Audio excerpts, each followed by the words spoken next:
Selamat pagi, Bu.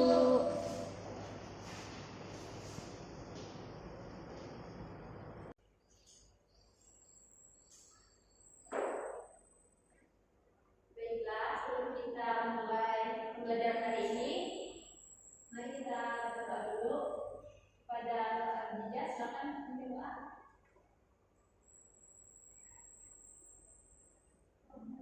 Oh, Nur Aidina nak masuk ya. Dewi, silakan berdoa. Bu.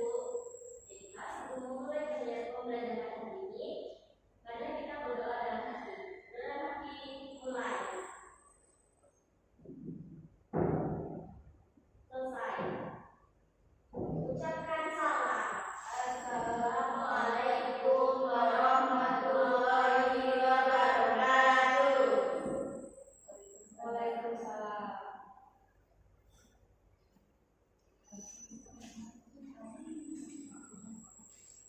Baiklah, sebelum kita mengambil aksen ya. Baik, Bu. Hari ini siapa yang tak masuk? Banyak, Bu. Eli, Bima, Dewi, Ria. Baiklah, Bu. Mereka berdoa semalam. Jadi dari besok, Bu. Bukan aksen dulu ya. Baik, Bu. Nur Aidina, Alvaro, Nur, hadir Bu. Dewi Mulyani, hadir Bu. Fitri Wahyuni, hadir Bu. Oke.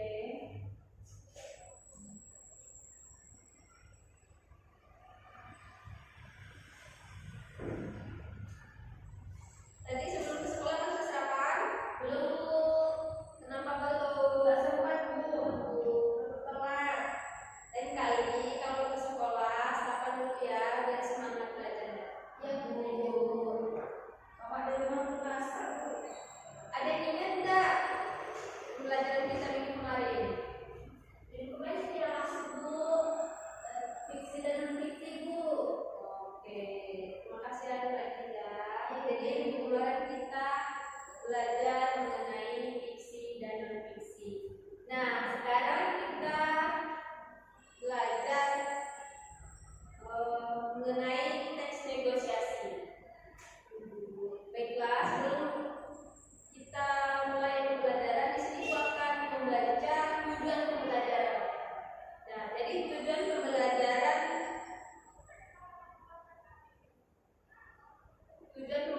kita yaitu mendefinisikan, mendeskripsikan, menganalisis, menyimpulkan, mempresentasikan, memberi tanggapan, pengajuan, penawaran, dan persetujuan dalam teks lisan maupun tertulis, menyampaikan pengajuan, penawaran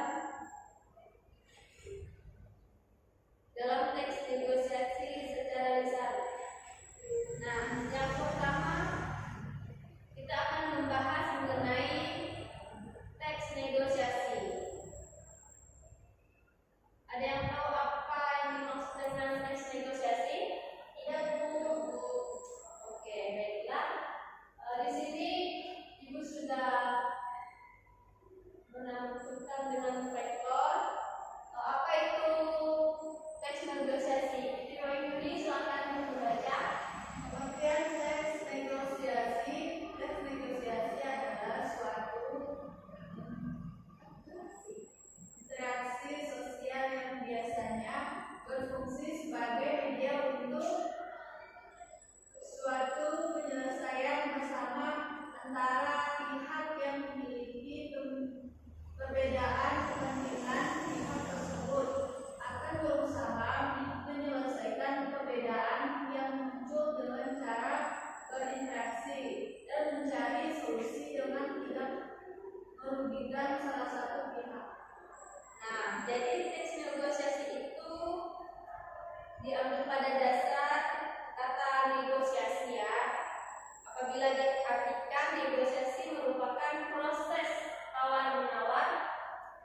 jenis-jenis teks negosiasi. Nah, jenis-jenis teks negosiasi sendiri dibagi menjadi dua. Yang pertama itu teks negosiasi formal. Mengapa dikatakan negosiasi formal? Karena jenis negosiasi ini dibuat dalam dan ditujukan untuk kepentingan formal. Nah, sedangkan teks negosiasi informal jika dilihat dari namanya saja, jenis negosiasi ini adalah kebalikan dari negosiasi formal, di mana negosiasi formal merupakan jenis negosiasi yang lebih sering digunakan dalam kehidupan sehari-hari masyarakat pada umumnya. Nah, jadi negosiasi sendiri memiliki dua jenis. Yang pertama itu negosiasi formal dan negosiasi informal.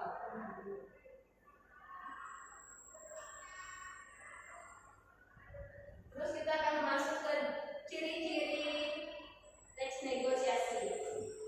Nah, negosiasi memiliki ciri-ciri ada 4. Yang pertama itu berupa dialog, tapi kadang juga ada yang berbentuk sebuah proposal. Penawaran hal tersebut tergantung pada bentuk konteks keperluannya. Nah, sedangkan yang kedua itu ada lawan yang bisa diajak dialog. Apabila dialog sendiri berarti itu bukan termasuk negosiasi. Terus yang ketiga itu berupa kegiatan komunikasi, baik secara tertulis ataupun lisan, langsung ataupun tidak langsung. Nah, yang keempat itu munculnya proses negosiasi karena adanya perbedaan antara dua belah pihak. Nah, dari penjelasan dari ciri teks negosiasi ini ada yang ditanyakan? Tidak, Bu. Baiklah, sekarang kita masuk ke tujuan dari teks negosiasi sendiri. Jadi teks negosiasi juga mempunyai tujuan. Yang pertama itu bertujuan untuk memperolehkan kesepakatan yang di dalamnya terkandung beberapa kesamaan seperti saling mengerti dan saling setuju. Sedangkan yang kedua itu dapat menemukan suatu jalan keluar ataupun penyelesaian dari negosiasi yang telah dilakukan oleh kedua belah pihak. Nah, sedangkan yang ketiga itu pihak melakukan negosiasi sama-sama memperoleh keuntungan serta tidak ada pihak yang merasa dirugikan atau dipermalukan. Ini kamu kenapa? Dan boleh juga jangan itu dulu ya. Nanti suruh kalian dari teknik menjelaskan di depan. Atau penyelesaian dari negosiasi yang telah dilakukan oleh kedua belah pihak. Yang ketiga, pihak yang melakukan negosiasi sama-sama memperoleh keuntungan serta tidak ada pihak yang merasa dirugikan atau dikenal. Baiklah, sekarang kita memasuki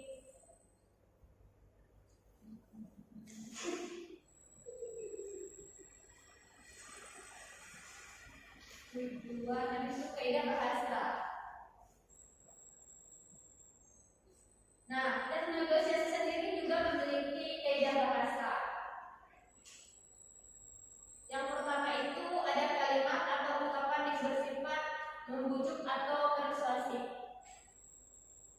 Yang kedua itu selalu mendengar argumen sampai akhir dan tidak menilainya. Yang ketiga itu kedua belah pihak meminta saling memberikan penjelasan tentang argumennya. Nah, yang keempat selalu menggunakan bahasa yang tidak menyakiti atau bahasa yang santun.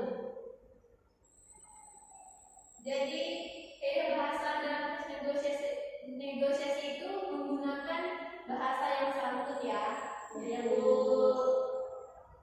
Nah, yang kelima itu setiap kesepakatan atau persetujuan antara kedua belah pihak saling menguntungkan. Jadi kedua belah pihak itu bernegosiasi agar saling mendapatkan keuntungan.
penjual 75.000 Kak, dan pembeli menjawab tidak boleh kurang. Di lantai 1 harusnya harganya 65.000 loh Kak. Jawab si penjual, di sini boleh kurang Kak. Ya beli di sini saja Kak.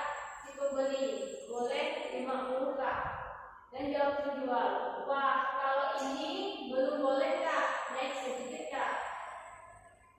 Dan jawab si pembeli lagi, 55.000 bagaimana Kak? Nah ini contoh dari penawaran, mereka saling menawarkan agar memperoleh keuntungan. Dan sedangkan contoh dari persetujuan, si pembeli, ya sudah ini saja Kak. Sedangkan jawab si penjual, mau dibungkus plastik saja atau pakai kardus ya Kak? Jawab si pembeli, terserah saja Kak.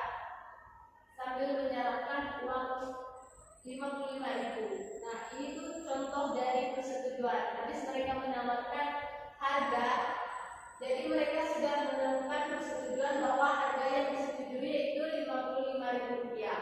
Nah sedangkan penutup itu mereka mengucapkan salam yang berkata terima kasih dan sama-sama. Nah di sini ada yang ingin bertanya. Bu, saya ingin bertanya. Jadi teks negosiasi itu bisa kita gunakan saat apa saja Bu? Jadi teks negosiasi itu bisa kita gunakan saat kita membeli barang, entah kita membeli barang ke warung atau membeli baju. Contohnya seperti yang ini, mereka ingin membeli 100 rok. Ada yang ingin bertanya lagi? Saya Bu. Jadi dari contoh ini dalam pembelian sepatu termasuk jenis formal atau informal Bu? Ini termasuk ke dalam jenis informal ya. Ada yang ingin bertanya lagi? Tidak Bu, tidak Bu. Oke, baiklah. Karena kalian sudah jelas, jadi Ibu akan memberikan kalian tugas kelompok. Ibu, kalian cari dan kalian buat teks negosiasi, dan minggu depan kalian akan praktekkan di depan. Ibu, baiklah, pembelajaran kita cukup sampai di sini. Ucapkan terima kasih. Dan silakan ketua kelasnya untuk memimpin doa. Baiklah teman-teman, sebelum kita pulang, mari kita berdoa dalam hati masing-masing. Doa.